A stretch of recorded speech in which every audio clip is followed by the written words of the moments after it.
Welcome to Getting into Virtual YouTubing, how to make it as an independent VTuber. I'm VTuber Sorrel Souffle.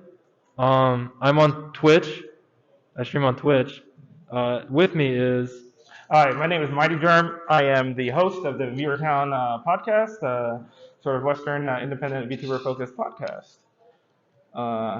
And Sorrel, will you go ahead and read our very important disclaimer? This panel is for informational purposes only. No material on these pages is intended to be a substitute for professional, legal, or financial advice. Under no circumstances shall the host be liable for any loss, damage, liability, or expense incurred during VTubing. Please contact a doctor if your stream lasts for over 8 hours. Past performance may not be indicative of future results. All right, let's get into it. So I'm Sorrel Souffle. That's me right there. That's me. I'm a shitboy VTuber. You know, like Kantai Collection. It's like that. But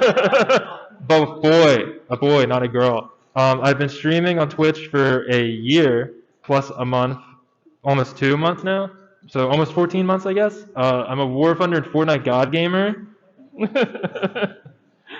All right, my name is Mightygerm. I'm co-host of the ViewerTown podcast. A professional viewer, despite the avatar there, I am not a streamer.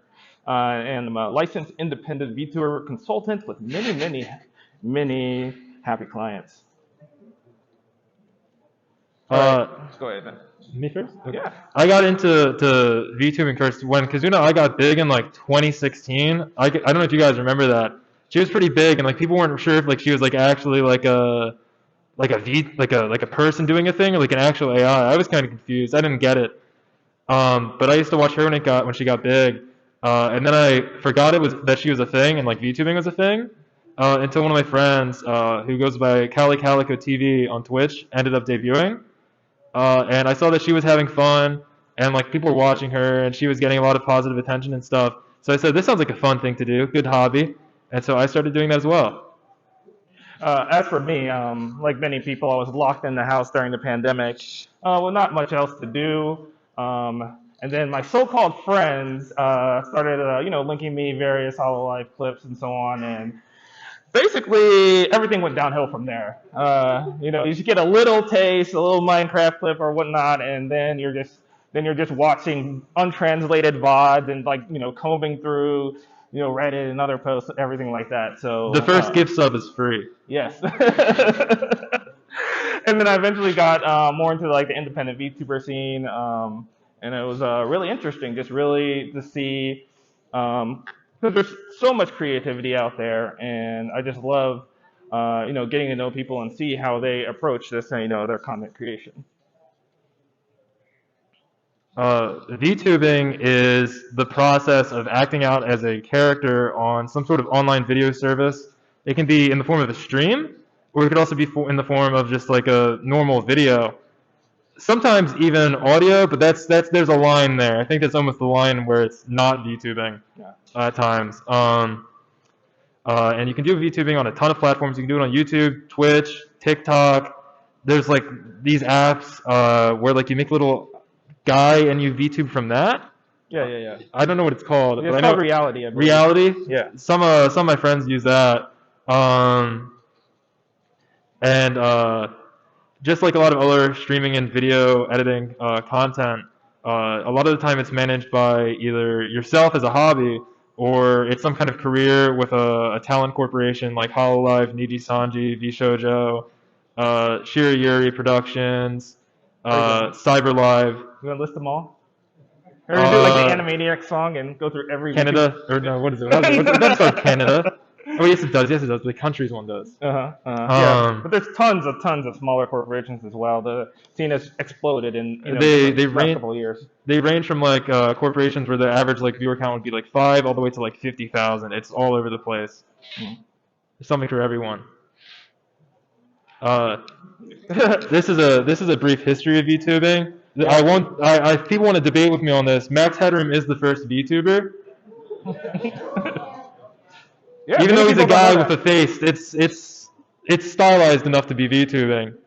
I mean, you guys all know who the first online VTuber is. If you don't know who this guy is, I don't know what to tell you. Yeah, many people just don't know this history. They just think it started with Kazuna Eye, and VTubing is over 30 years old. If you It really started think with about the it. orange. Yeah.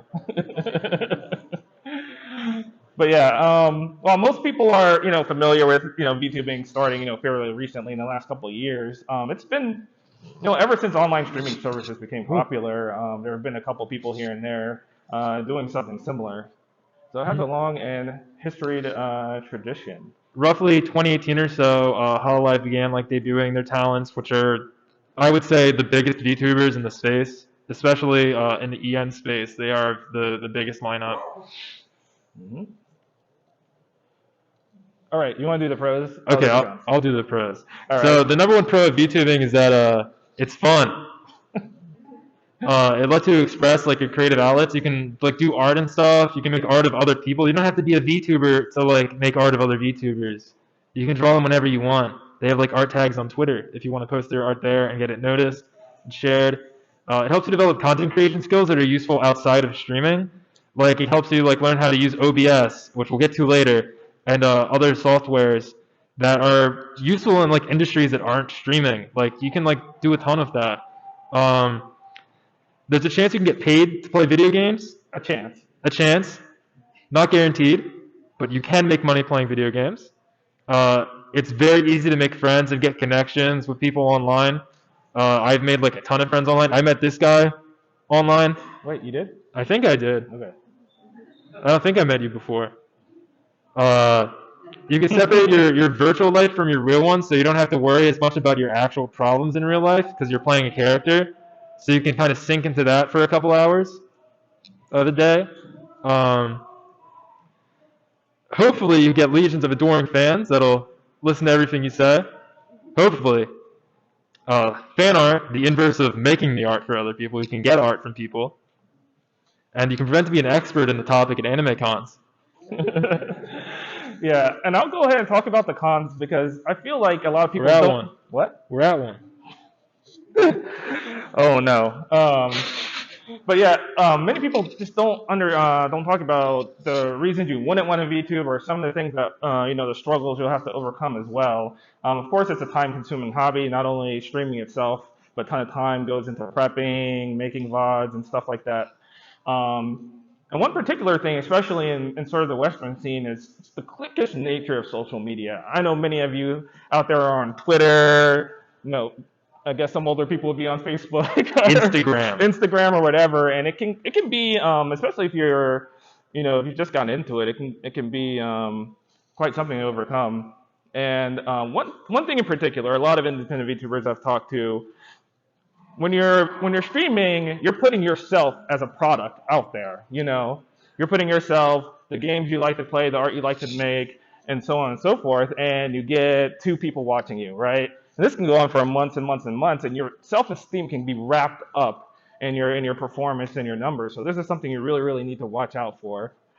You can start cheap, but getting great equipment, art, rigging, and so on and so forth can become really expensive, especially because you probably won't make a ton of money, definitely at the beginning. And again, just like there's a lot of mental stress, and just having to start out from the ground up, and performing to a lot of times just a chat that doesn't even respond or so on and so forth.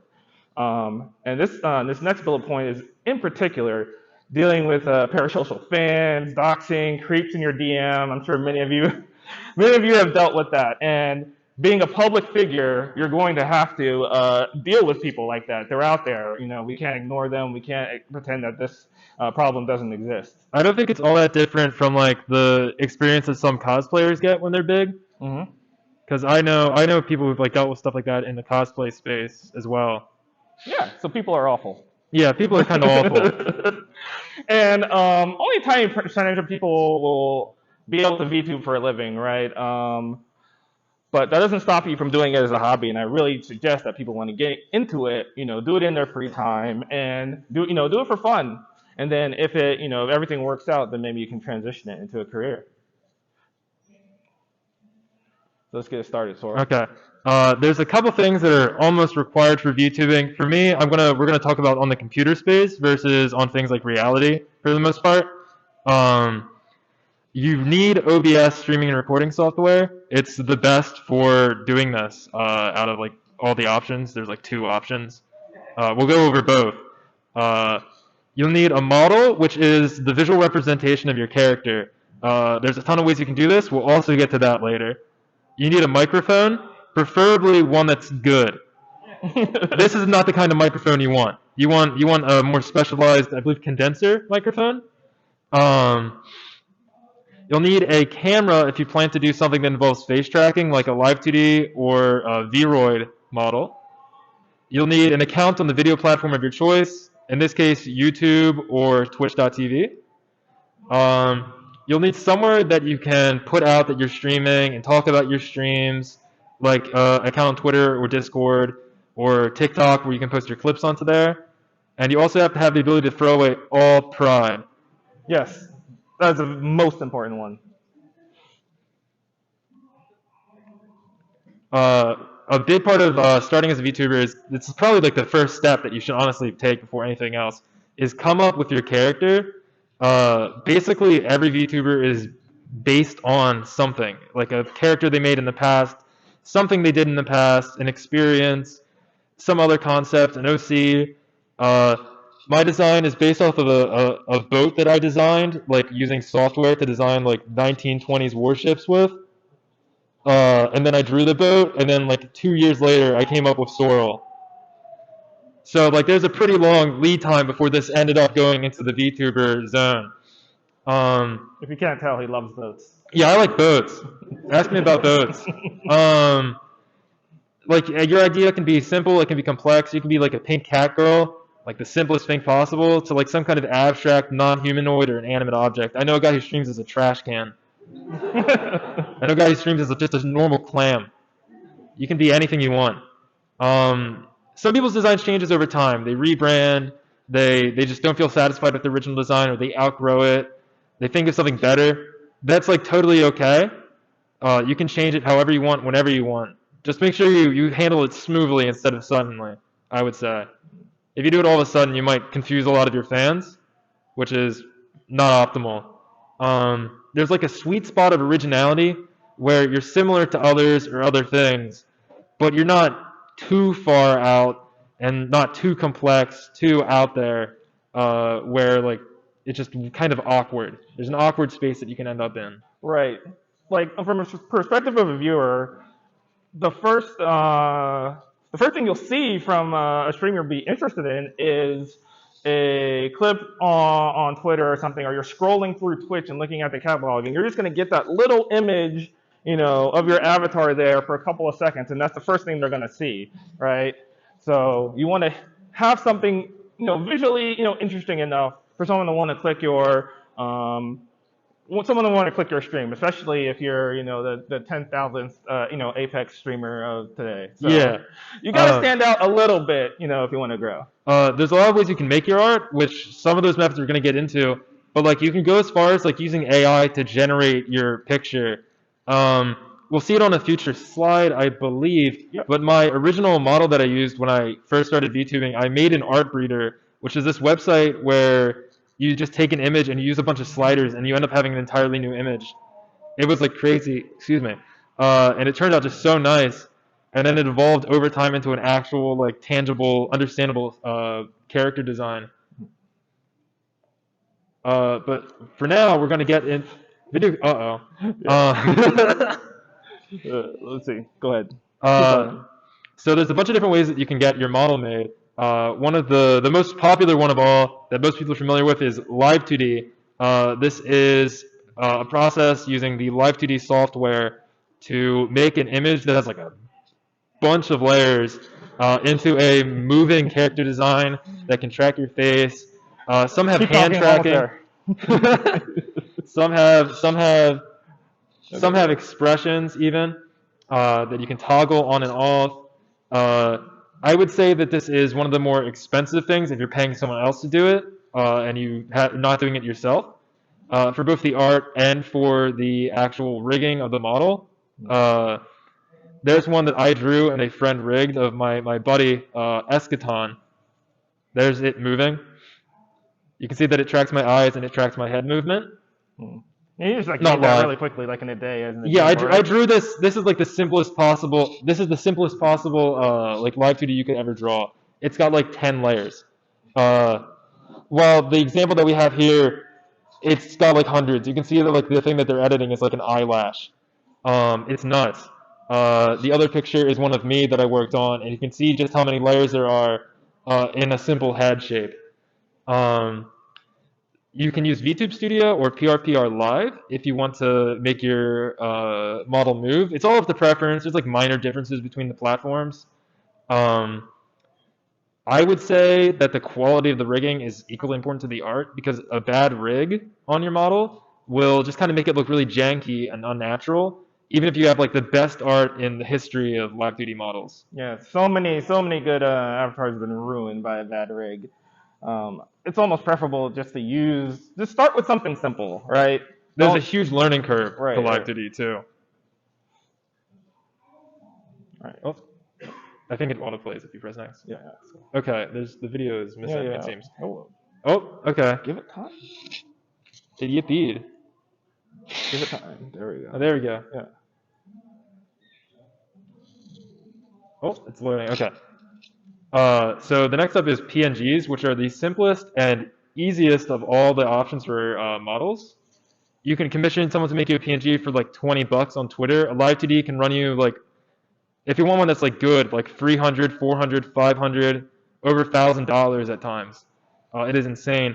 But you can pay any artist on Twitter like $20 and say, hey, can you make me a model, a PNG of this that I can use for VTubing? And odds are they'll say yes. Check their commission prices. Don't just say $20. There's a couple ways that you can use to actually do the model of your live 2D, or your PNG, to make them move. Play the view real quick. Mm-hmm. So this is a simple demonstration using ViewerTown of the original PNG of mine that I made using ArtBreeder. It's taking a second to load. There we go. You can see how it just jumps up and down and its mouth moves. That's as simple as a PNG needs to be, and all it really needs to do, at minimum. You only need 2 pictures, which is an open mouth and a closing mouth. If you use this software called ViewerTown, it can make it so that your model can blink if you have an extra image for blinking with your mouth open and blinking with your mouth closed. It has a ton of options for like making your PNG move around on screen and like shake when you talk. My little TBH creature there, whenever like it talks, it shakes violently. Very accurate. Another option is Fugitech, which is really good for collabs because you can use it with anybody's Discord ID. You can just paste the link into the Fugitech website while you're in the call with them, and you can get all of their PNGs on screen. You can have them upload PNGs themselves. You can upload PNGs for them if you want, if they're in call with you. It's so useful, like a must-have for collabs if everyone has PNGs. Yeah, you've probably seen it before. There's so many streams where you have like the line of characters at the bottom, right? Yeah, if you've seen like an indie VTuber stream that has like 10 people on it, several of them are going to be using Fugitech. If you've seen like an Among Us collab where like they're all little Among Us's, Among Us I, whatever. Among Us I, yeah. That's probably using Fugitech. Oh, yeah, it seems to autoplay if you look at it. Yeah. I'll do it. Yep, there we go. Okay. All right, good. Another option. Another option is Vroid, which is a type of 3D model that you make using Vroid Studio and is animated with another software called VCFace that lets it to track you, do mouth movements. It supports hand tracking if you have the hand tracking devices. I don't know what they're called off the top of my head because I don't have them. Vroids are, you can make one in like 30 minutes easily using the software because you just kind of draw stuff, you pick out hair options. It's almost like Skyrim. Yes, that's exactly what I would compare it to. New Vegas, I don't know. Mm-hmm. A big problem with Vroids, they have some flaws. Sometimes they look kind of pixelated on their edges because they're not the highest like poly count models in the world. Mm-hmm. Sometimes they look similar to each other if You don't do enough stuff with the sliders. You don't do enough customization. You might look similar to a lot of other Vroid VTubers. My cosplay today is the old default Vroid hoodie, which I might be the first person to ever cosplay this. A lot of people ended up using this default model and modifying it very slightly, and then looking like almost all the same. So that's kind of something you want to avoid if possible. No disrespect if that's what you do. Do whatever you want. But I'll disrespect them just a little bit. okay, feel free. But you want to do just a little bit what you can to make yourself stand out versus everyone else. Yeah, and if you're like me, you don't have a creative bone in your body, but you do have a bank account. You can buy models. Places like Booth have 3D models for sale. They're usually not that expensive if you get like a simple one. They even have like custom clothes for Vroid and stuff too, I believe, right? Right. They're usually used for like stuff like VR chat, but you could also use them as a model to stream with. I think you can import a VR chat model into Vroid. Yeah. I mean, I've seen people do like. You can do weird stuff with VC face. You can do crazy stuff. I've had people like export their like Final Fantasy 14 character into, and make them into a VTuber. That's nuts. Yeah, it's crazy. You want to play your video? Yeah, do you just tap into I want to hear your amazing voice. Yeah, listen, this is one that sound. This is my demonstration of my Vroid that I made using the default hoodie. Con internet. Ironically, I did it ironically. Are they saving us from your excellent demo here? Oh, there you go. Hey guys, Sorrel Souffle here. Oh god. Isn't it great? I love VTubing. Alright. This is VTubing. Yes, this is VTubing.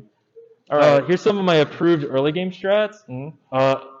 Avoid spending money where you can outside of like things you need, like a microphone if you really want to start VTubing and you don't have one yet. Generally speaking, your like Xbox headset gamer mic is not that great. It kind of sounds like poop. That's not what you want for VTubing. You want to have mic clarity. If your mic sounds good on Discord, it won't necessarily sound good on Twitch because OBS and other software use the whole high quality of your audio, while Twitch limits your bit rate, so everyone kind of sounds the same, even if they have the best mic in the world when it comes to quality. If you don't already have a following, it's probably not best to spend hundreds or thousands of dollars because that does not guarantee you a single thing. There are so many people who've spent like $3,000 on live TDs, and then they do their first stream, they have like 2 viewers after spending all that money, and then they don't get anywhere even then after that. Yeah. It's kind of a upgrade as you go along kind of thing, if anything. All you really need to start is like a decent PNG and a good microphone, and you can get the ball rolling. That's all you really have to have. Yeah, please save your money. That's like the biggest thing that we're stressing here is like don't spend a bajillion dollars on live TD. That isn't the factor that decides success. Strictly. It's important to connect with other VTubers of similar interests. Like a bunch of people who have like similar themes might like end up like doing a collab together pretty easily. Like they'll get along. People who like similar video games. Like maybe there's another like VTuber you've seen who likes playing like Gundam mobile game, not mobile games. Who likes playing Gundam video games. Say, hey, let's collab. Let's play this Gundam multiplayer fighting game or something. Have you ever played a Gundam game before? I did at Otakon. I played the one where you sit in the pod a couple of years ago, actually. Sweet. Yeah, those are sweet. Yeah, I didn't understand any of it. It was in Japanese. And I hadn't even like watched the Gundam show yet. You should generally, there's this thing on social media. If you guys follow VTubers, you've probably seen it. If you follow like indies of like small to medium size. Reply to this post with your PNG. Reply to this post with your PNG. I'm looking for friends. Drop your PNG below. Stuff like that. Generally, you want to avoid responding to that because you can make that post. No judge. Do whatever you want. But the point of that is to improve the algorithm on like Twitter for that VTuber versus like actually like getting stuff from you out there because the reply favors the algo of the person who's tweeting the original tweet. Yeah. Don't mistake like social media success with like streaming success. That too. I think people too often try to get a ton of Twitter followers or TikTok watches or, so on and so forth, but their stream is kind of just barely plodding along, right? And we get these, the V tweeters, right? The VTubers. Who tweet more than they stream. And if you like that, go ahead. But I would focus on making, a product that you like doing and it's fun for you, and try not to get sucked too far into like the social media black hole. Mm-hmm. If you do end up having slow gains in follows and viewership, just do what you can to improve, and eventually you should be able to get there. A lot of people like get affiliate on Twitch within like a month or so. That's like the time that you have to get regardless, I think. Mm-hmm. It took me like several months to get up to the 3 average viewers where you get Twitch affiliate. If you don't know, affiliate on Twitch is where you can start getting money from Twitch through subs and bit donations. It took me months, but that's okay. It's okay to take months because it's just for me it's a hobby, and that's the kind of the goal should be early on. If it evolves to something more than that, that's when you go, yeah, this is awesome. Let's get the ball rolling and try to make some outreaches and stuff. Mm-hmm. Another kind of important thing is to keep up operational security where you can. Generally, there's like this trend that comes up every so often that we strongly discourage, which is VTuber versus IRL, where people post like their full face, not like with a mask or anything, or a hoodie up. Yeah. I mean, it's a pet peeve of ours. Like, if you like doing that, go ahead. But everything you say and do on the internet can be recorded. You can't ever really erase it. And so many people have expressed regret over, essentially like posting their picture associated with their avatar, and months or years later, someone... It could end up like getting you doxxed or something. Right, Someone swats your house or Yeah. sends you pizzas or something like that. Yeah, please be careful. You have to pay for the pizzas that they get sent to your house, just so you know. Yeah, but just try to have a long-term view. Think about, just take good care of your personal information. All right. Mm-hmm. One big point that's like a source of anxiety for a lot of people is asking for collabs, because people are just afraid to reach out to people. This person has like 200 more followers than me. Oh my gosh, I'm so scared. I have never met like more people afraid to even like DM or talk to people than other VTubers. Like, I don't know what is up, but you can just talk to people, right? It's literally easy. They have their DMs open. Mm-hmm. You can click the button on Twitter. It's right there. Yeah. You can send them a message. You can say like whatever you want. I send people like stupid pictures and say, "What do you think about this?" That's how I like ice break to people. Yeah, you do that a little too much. I do that too much. But it hasn't hurt me too much. Right, you want to be less than Sorrel about a notch or two below. Maybe don't send people weird pictures as much as I do. Mm-hmm. Nothing inappropriate though. They are a big way to expand your viewer base though, because you can show yourself to other people who wouldn't have otherwise seen your content by going onto a collab with another person, going on their stream, or being invited to their stream. Sometimes people invite you to collabs instead of you asking to collab with them.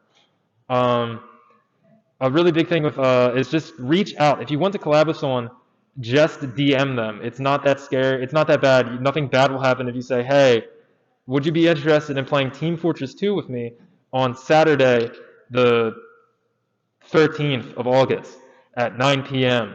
And they might say yes, they might say no. We're still saying no. They won't hate you for it. Or so don't worry ghost about you, it. But What? they'll ghost you. Or they might ghost you, but that's not the end of the world because you can DM someone else.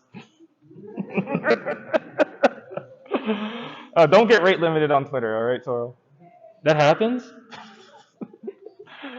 Yes, it can happen. Oh. Yeah, but you also want to, and some people kind of approach kind of just cold talking to people. You want to establish a rapport with someone before, necessarily just asking them to do stuff with you, right? Because if you have two guys, never have met each other in their life, stand up on stage, together, it might not have any chemistry at all, right? And the same can go for a stream. The worst thing you could possibly DM someone when asking for a collab is, "Hey, do you want to collab?" That doesn't give them any information whatsoever. You want to tell them, like, what game do you want to play? I want to play Team Fortress 2. You want to give them an idea of when. You can leave time open, because some people live in different time zones from you. You can work that out. I've collabed with people who live as far away as Singapore without that much issue. Yeah, and also from a viewing perspective, one thing that people like about, especially some of the smaller VTubers, is the audience interaction, right? You get to chat with the streamer, you can interact with them with their games and stuff like that. It's kind of a more intimate experience. But with collaborations, by default, you'll be interacting with your partner more than the chat, and especially if it gets, to a 4 or 5 person collab, like it's impossible to necessarily interact with the people who view you. So I would, keep a good balance of both solo streams, solo content, and collaborations. Don't overload on one or the other. Just to help your fan base, grow your fan base, make sure they know who you are, and not just you and 5 of your friends. Mm-hmm. Mm-hmm. Oh, we got that already? We covered it? Yeah, we're good. Okay. All right, this is all you, man. I had nothing to do with All this. me. So 2 things that are kind of important in VTubing, from the side of the VTuber and also from the side of what the chat is interested in, is Kayfabe, which is like the character you're playing. Some people like act as though they are like a character. Like let's say they're acting as though they're a magical girl who's on house arrest. They're going to talk about things in their life as though it's from the perspective of a girl who's a magical girl on house arrest. It exists on a sliding scale, which means that like there's a level of no Kayfabe to max Kayfabe where you're always in character. I'm more on the lower end of the scale personally, because it is a lot of work. It is hard to keep up the character. That is not something that is easy whatsoever. It's also not really something that you necessarily need for your streams. It's just an extra something that you can add on if that's something that you're interested in doing and comfortable doing. Yeah, I've seen so many people try to, they begin with, my character is going to be this sort of, like ancient eldritch demon or something like that. And, 2 or 3 streams in, they've completely dropped it, right? Which is fine. That's just not something easy to keep up with. Yeah, it's very, very hard to stay in character. If you do, try to go something closer to normal than like, I'm from another dimension and I have 6-dimensional awareness of my surroundings. That's not relatable. People don't get what that means, and you can't think of what that means. It doesn't make sense. It's not real. Are you okay? Oh, I'm okay, yeah. Okay. It is a good way to draw people into your stream, though. Like if they drop a comment, you say, hey, and then something about whatever your Kayfabe is. That's a good way to get them interested in that if they have an interest in that. I'm sure if I played up the ship thing really hard, maybe more people would stick around. But, it is what it is. Lore. Oh, you want to start with this, or do you? All right, sure. I'll go. So Kayfabe is like you're acting, right? It's a character you're playing, but lore will be the background of what you're trying to present, right? So they're related, but a little bit different. And this sort of ties into more with what your avatar is representing and things of that nature, how you stylize maybe your overlay and things like that. Because that kind of atmospheric effect can draw people to your streams, right? I can see a cool, like, witch VTuber that's like a bubbling cauldron and bats and everything like that. And it just seems, hey, this is like cool. They put time and effort into their lore. Lore can also be like things that happen on your stream that like just worked into like stuff that happened. Germ, he has like the most extensive stream lore of like all time. Germ is my favorite VTuber. Like he is the best VTuber. Sometimes lore is just like stupid stuff you put on screen. This is Hog. I found him on the Discord gift search when I typed in Hog.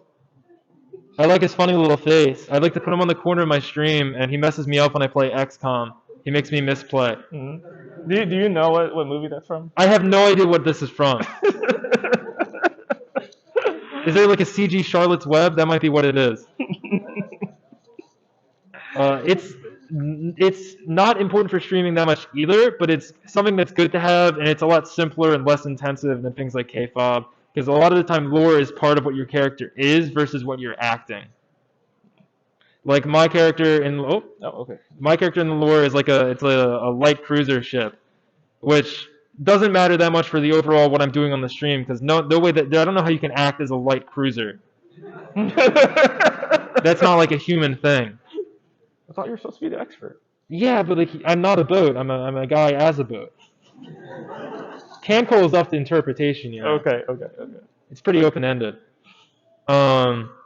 it is important to keep it consistent when you use it. Otherwise, people might get confused if they're longtime fans.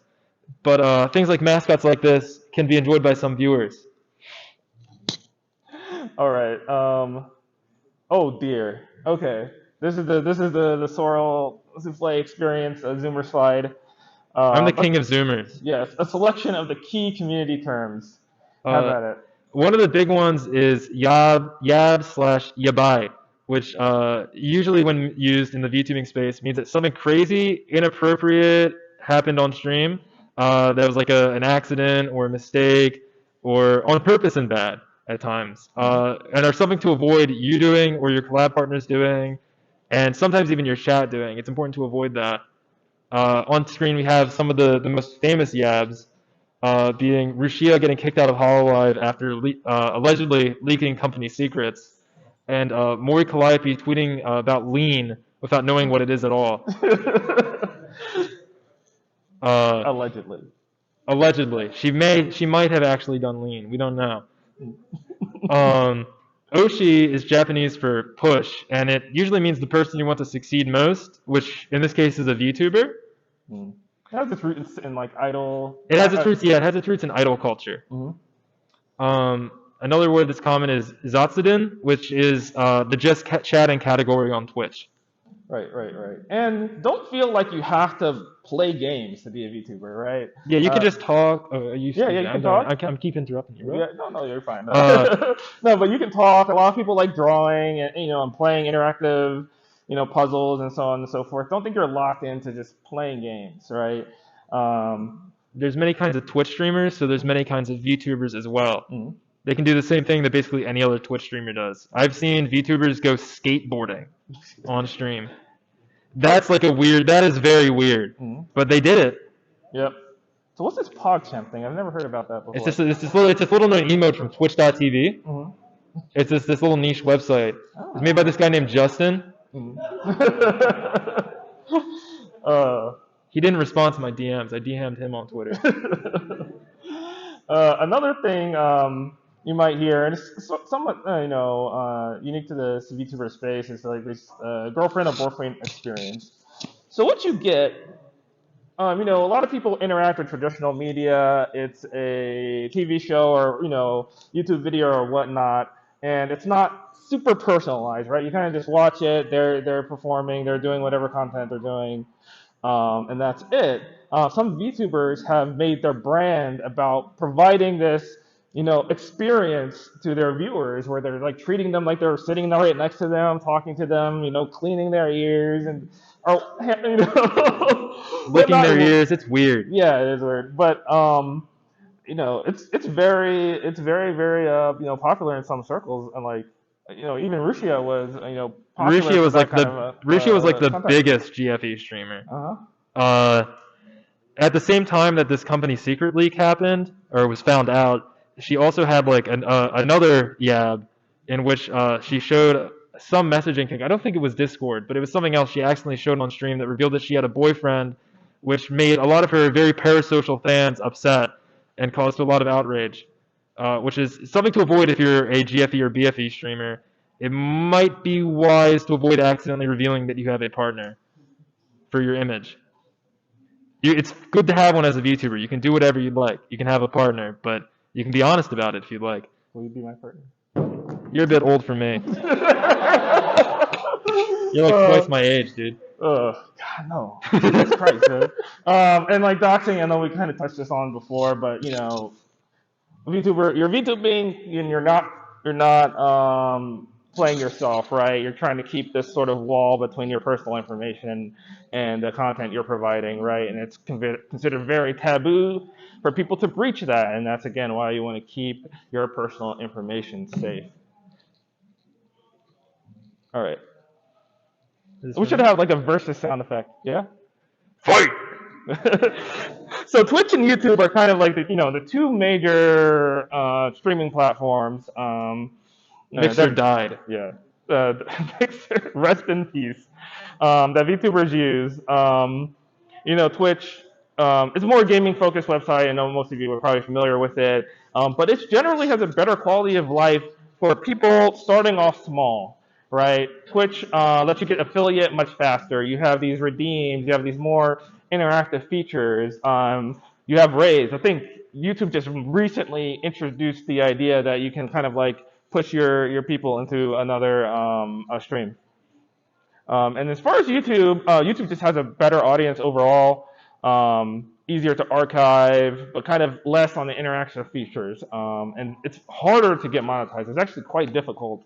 You have to have 1,000 subscribers on YouTube, I believe, right? Yeah. You have to have a bunch of watch hours and everything like that, while getting affiliate on Twitch is very easy.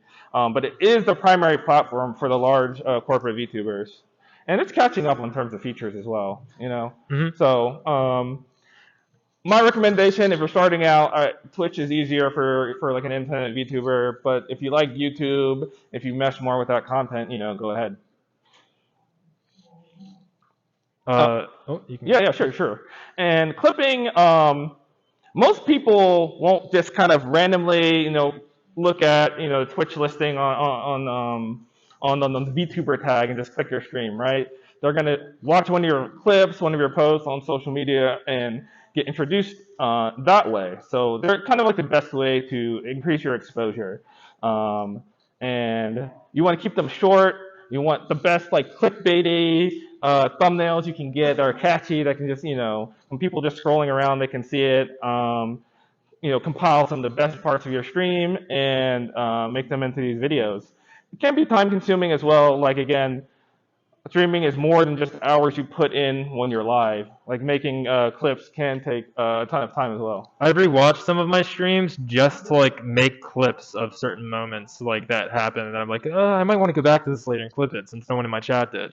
Yeah, and ironically, smaller streamers don't get their viewers clipping as much as a huge streamer doesn't have to put any work into it, because all their people tend to clip their best moments, you know, regardless, and they'll have people making their own clip channels. But if you're small, you're gonna have to do all of that work yourself. So OBS is the best option for using streaming to stream on Twitch and YouTube. It has a ton of options that you can fiddle with to find exactly what works best for you and your computer. It's best with NVIDIA. If you have a NVIDIA video card in your computer, it's the best option for streaming, because it has this thing called NVENC, which is an encoding option that runs really, really well, and it doesn't use any CPU at all, so games will still run decently fast even while you're streaming, which is a lifesaver. It took me like months to find that out, and my frame rate on like my streams doubled. It was really nice. It's generally best to run at 720p 30 FPS, because that helps everybody. Basically anybody can run that on any internet. And if like viewers are like forced to watch something that's 1080p 60 FPS and it just keeps buffering because their internet can't handle that, they're not going to watch your stream. Right, especially on Twitch, where you don't have other options. When you're starting out, Twitch won't transcode your stream. So someone watching in a country that doesn't get great internet, right? And if you're streaming on 1080p 60 FPS, they just won't be able to watch you at all. Here's a little bit more on OBS. You can, like I said before, there's a lot of settings you can mess with. You can put filters on your microphone to make it sound better. Please do this. Please do this. You can utilize multiple scenes and sources. You can turn them on and off. You can switch between them rapidly. This is like my main setup at the moment on OBS for when I'm streaming. You can see that I have a bunch of different things on there. I have image sources. I have the game source. I have a text thing on there. That's what that T is at the top. There's so many different things. There's the audio slider in the middle. You're going to want to work with that and tweak that a lot. Maybe ask chat, hey, is my game too loud? Should I move this? Is my mic too loud? Is my mic too quiet? And adjust the sliders there. Yep. Streamlabs. Streamlabs is a useful and also not great service. It's really good for like chat commands. If you're using donations from Streamlabs, it's a way to actually get like straight up donations. Twitch doesn't have donations. It has bits and it has subs. If someone wants to give you $50 straight up, they have to use Streamlabs or some other service to donate. It also lets you have commands on chat, like !Discord to get a link to the streamer's Discord server. Streamlabs also made something called Streamlabs OBS, which is like a variant of OBS. OBS is open source, which means anyone can do whatever they want with it and make a fork of it, which is like their own version. Streamlabs made their own version. It sucks. It sucks? It's not good. Don't use it. Yeah. And this part about making a business PayPal account is also very important. If you have a PayPal account, it has your real name attached to it, and if someone donates to you, don't figure out what your real name is. That's just the way PayPal works. So you'll definitely want to register a business, an LLC, or something like that, and get a That's separate. expensive, by the way. It depends. In the state of Maryland, it's like $160. But yeah, if you want to keep your real name private, you definitely want to have a business PayPal account. Nobody will get access to your personal information by subbing to you or donating bits on Twitch. Nobody gets information from each other because it goes through Twitch and they get that information, and they can't do anything with that because they're Twitch. And then the money gets passed on to the streamer by Twitch. Twitch is the middleman. There is no middleman for Streamlabs. All right, Sorrel, why don't you tell them your experience this year? So my experience from 1 year in is that I kind of started rough. I had a bad mic. I started with a Rock Band USB mic. I had it. I should have put the picture in here. Stupid me. But I literally had it taped to my desk with like masking tape. But I quickly found like a community of other people who stream with. I had like collabs set up within like my first week of streaming, which was really nice. How'd you trick them into that? What? Said, how'd you trick them into that? I don't know. I don't know how I did that. Like I was like the worst streamer in the world. But as it took me like a long time to actually get up to the point where I had affiliate, it took me 3 months. I learned it's okay if you aren't inclining, as long as you just enjoy streaming. Just have fun with it. You don't need to like worry about the numbers all that much, because if it isn't your job, you don't need to worry about that as much, at least. Just enjoy your time, have fun. It's really fun to make assets for yourself. Like one of the big things that VTubers have in my sphere is these things called wigglies. It's just a little edited GIF of Poplio from Pokemon dancing. I made this in the GIMP photo editing software myself. You just recolor bits of them, and then you have your own little animated emote for Twitch. Awesome, perfect, easy. You can do that yourself. You can pay people to do it, but you can also do it yourself for free. If you can do it for yourself, try to do it for yourself. Do what you can to set yourself apart from others. As far as I'm aware, I'm the first dude to be a boat boy in VTubing. As far as I'm aware, I haven't seen anyone who started earlier. I've seen girls, but not boys. It's good to. It's really bad if you have bad audio. If you have bad audio, that's like the biggest thing that will turn people away more than anything else. You want your mic to sound good. It's important to find a middle ground between the price and quality on commissions. You don't want to just spend $500 to get like some famous artist to draw you like little fan art for your schedule. That is like an insane thing to do. You want to, if you do that, spend like lower amounts on that. Be careful with your money, because you're not going to make it back quickly necessarily early on in streaming. You should always stay grinding. And it's okay to take a break if there's other things you have to do, like there's problems in your life. You don't have to necessarily say what it is. Just say, hey, stuff's popped up in my life. I won't be able to stream for like a week or a month or whatever. Like during final seasons at school, I stream like way less because I'm focusing on finals instead of streaming all the time. Yeah, your viewers will understand if you have you have real life, you have real commitments. They have the same experiences. Yeah, even more sometimes. I'll quickly go through my my experience being a podcaster. See, I wanted to support my friends. I had a ton of friends that were getting into VTubing. Zero desire to stream myself, right? Just not that kind of person. I'm not an entertainer, But VTubing can be isolating and very stressful without a support network. So I wanted to help my friends. I started making clips for them, editing their video, and involved myself with the community, and just learn what happens behind the scenes. And I was like, hey, there's many VTubers are making the same mistakes over and over. So me and a couple of my friends were saying, hey, let's start a podcast. Let's not just talk about technical aspects like art and audio and whatnot, but also the social and mental ones. We have, this episode I did with Olivia just talks about how you make money. Like these VTubers who are making thousands of dollars per month, most of their money does not come from Twitch subs or YouTube subs. That's actually the least amount of money they make a month is from something like that. And these are things that many people don't know, right? So I wanted to spread that knowledge around in the ViewerTown podcast. All right, Sorrel, is it time to show your stuff? Oh, it's time to show my stuff. Oh boy. So there's a picture of me when I was making my Vroid, and I found there was a foot slider. So I gave myself clown shoes for a minute. But you can find me at twitch.tv/Sorrel Souffle, twitter.com/Sorrel Souffle, or you can just search that on Twitter. You don't need to go to like the URL. And I have a card at that link. You, Germ? Yeah. You can listen to our podcast, ViewerTown. It's on all the major networks, Apple, Google, Spotify. And also we're on YouTube. We also do a little, sometimes clips from our podcast as well. And Twitter. And Twitter. Yes, please follow, like, subscribe. Oh my God, I'm becoming a VTuber. Hit that big red subscribe button. Mm-hmm. So we And have don't forget to slap the bell. Right, we have a little bit of time here. Q&A. If anyone has any questions, just raise your hand up. Yes, sir. Right here in the purple.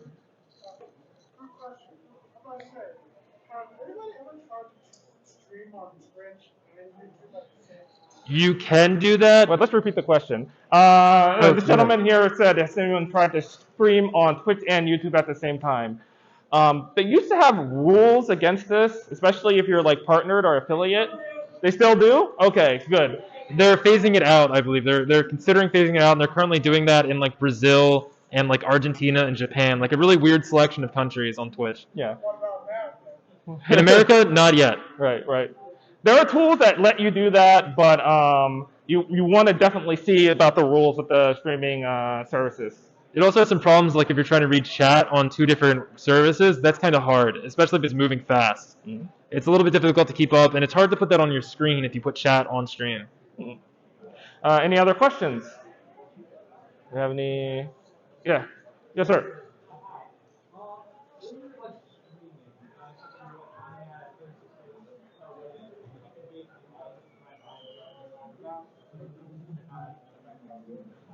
Okay, are you asking about dead air when people are streaming and they run out of things to talk about? Is that, yeah? Okay. Oh, there's a microphone up there, by the way. Oh, okay. So the next person can use a microphone. But yeah, dead air is what it's called when you just kind of run out of things to say. And it's honestly a skill that you have to develop as a VTuber, right? Keeping something going, just talking to yourself, just describing what you're doing. It's difficult, right? But you definitely want to avoid having long stretches of silence in your stream. It's kind of off-putting. Yes. Come up. If you guys want to get in line, I guess you can, but let her go first. Yeah. If you have any questions, please come up and use the mic. Can I ask like a question? Yeah, sure. Go ahead, sure. My first question is, what software do you guys use to edit your Well, since I usually use PNGs, I usually draw them in like paint.net so I can make it a transparent image. Sometimes in MS Paint if I'm being silly. I use Krita. Krita is a free photo editing software that has a ton of features. I use VitoTube for my PNG, and I use VC Face and VRoid Studio when I use my VRoid. my second question is, what is the best, or like, what fun activities can you guys do as a YouTuber, like, when someone donates, when someone reads, like, special event activities? You can do things like subathons, where like you set a goal for money or donations, whatever. You make like a point system for it, and whenever you hit one of the milestones on it, you do something like interesting, like you eat like a whole thing of spicy chips in like one setting without taking a drink of water. Right. I like the streamers to have things like they'll draw a little doodle for someone or write a poem, sing a song, whatever you're great at doing creatively. Do something embarrassing. Okay, thank you. Thank Welcome. you for coming. Thank you. Is there a way we can get a link to this? Sure. I'll post it on the ViewerTown Twitter account. Yeah, we're gonna put it on there. We're gonna put it up as a video at some point, I think too. Also, is it possible to put your links back up there? Oh, sure. Yeah, sure. Yeah, thank you. Welcome. Hi there. I guess my question is in the VTubing space. I see people in VTubers that focus up more on teaching, so I see people that cook, take care of things. I guess my question is, if I wanted to get in, I would probably teach like how the world works. I'm not sure how like a presentation you do. So like say like if you're given a concept, say like whether it's like some sort of cell phone, a car, or something, it's like this is what you should do, or like you read through like this is how to do it, or something like that. I guess. I get what you're saying. Like, do you mean like what kind of like VTuber that would be? That or like. Because that would be like a lawyer VTuber. That's easily like be like a lawyer. Be like all the suit, slick hair. Yeah. Or like a self-help thing. It's funny because that type of content on YouTube is very, very popular, right? But I haven't seen many people breach that in Yeah, VTubing. yeah. VTubing people haven't breached that as often, so I think that would be great. I mean, I saw one VTuber that was, giving linguistic, history streams, right? So, teaching and learning is a great space to go into, and it's not very crowded. Yeah, I think like the IRL is one that like thank you. Yeah, thank Welcome. you for coming.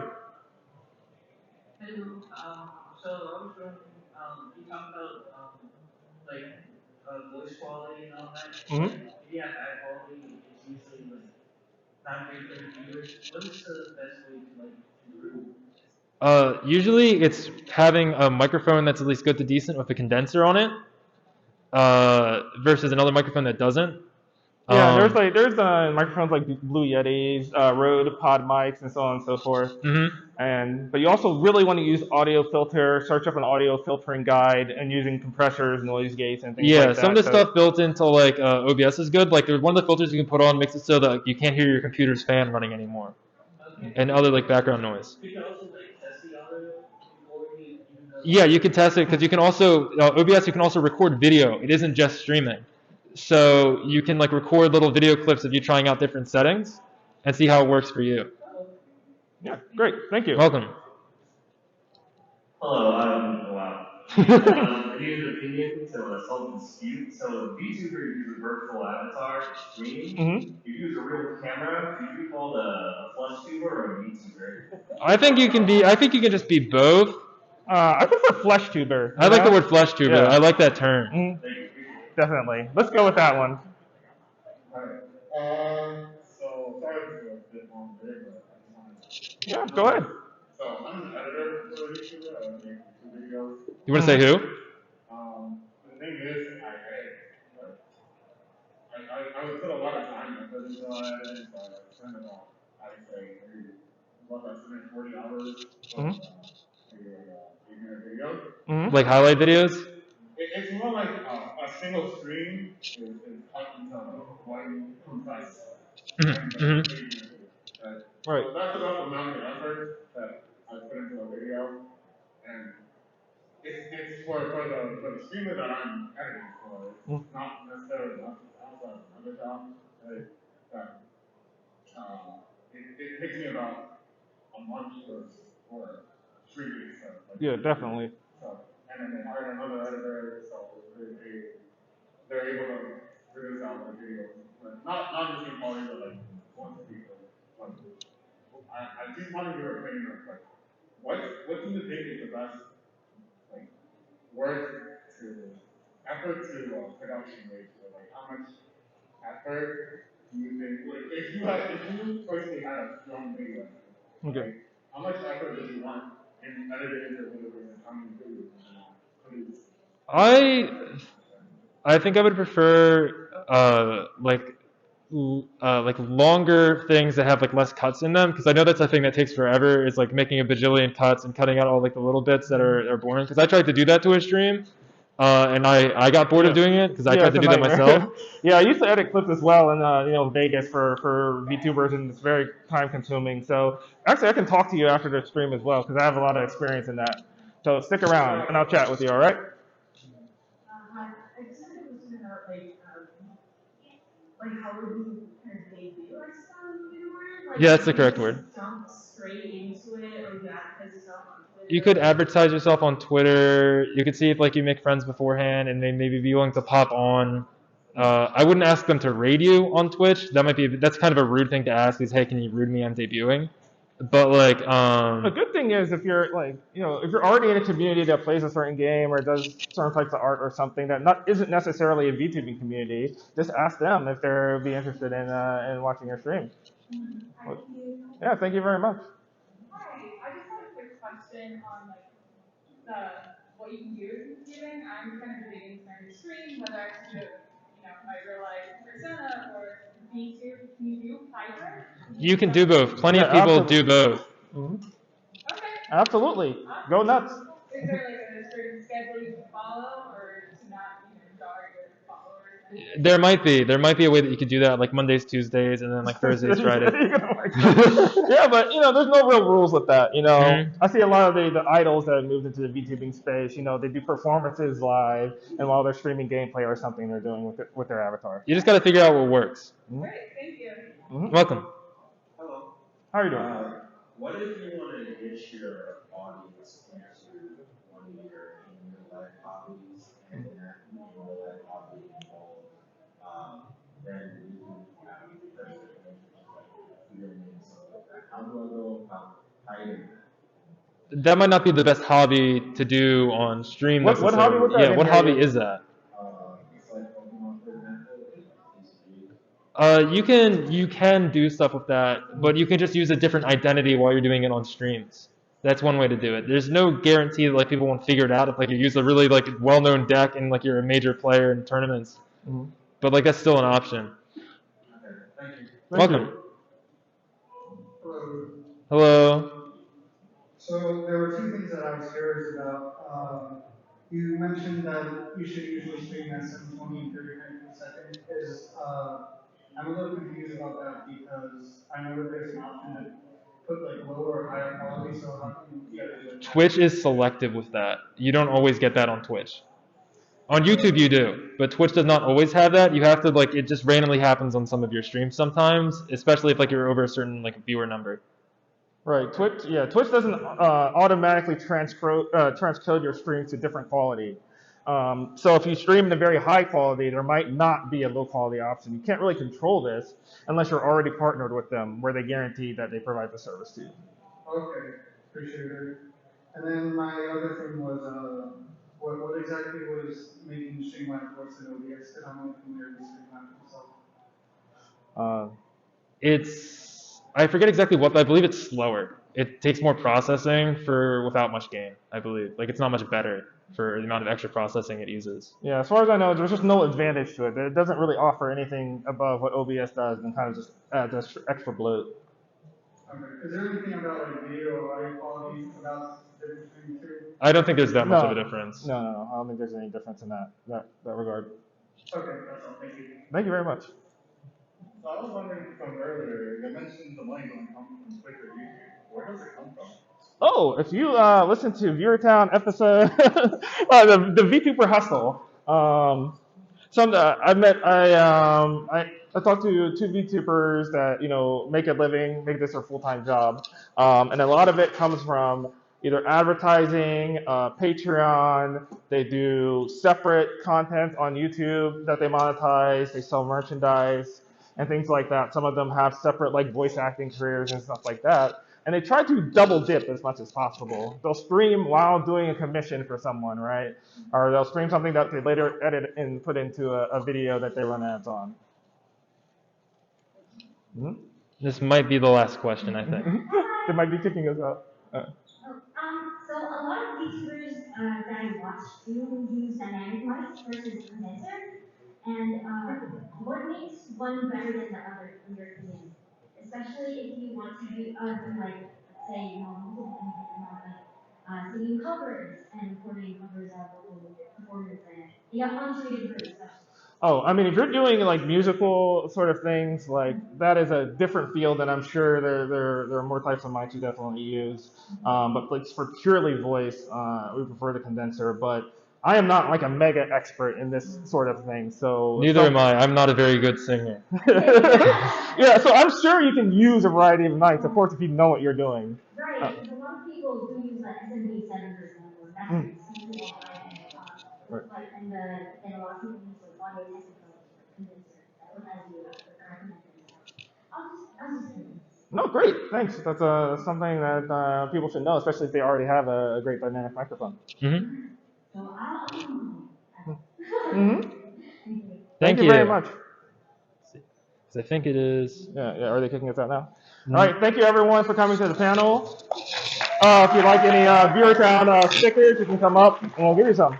I also have signed Sorrel Souffle and Mightygerm. Oh, you want to hand them out? All right, They're cool. 1 cent. I got them on CCG All right, go hand them a out. year ago. They get a long box.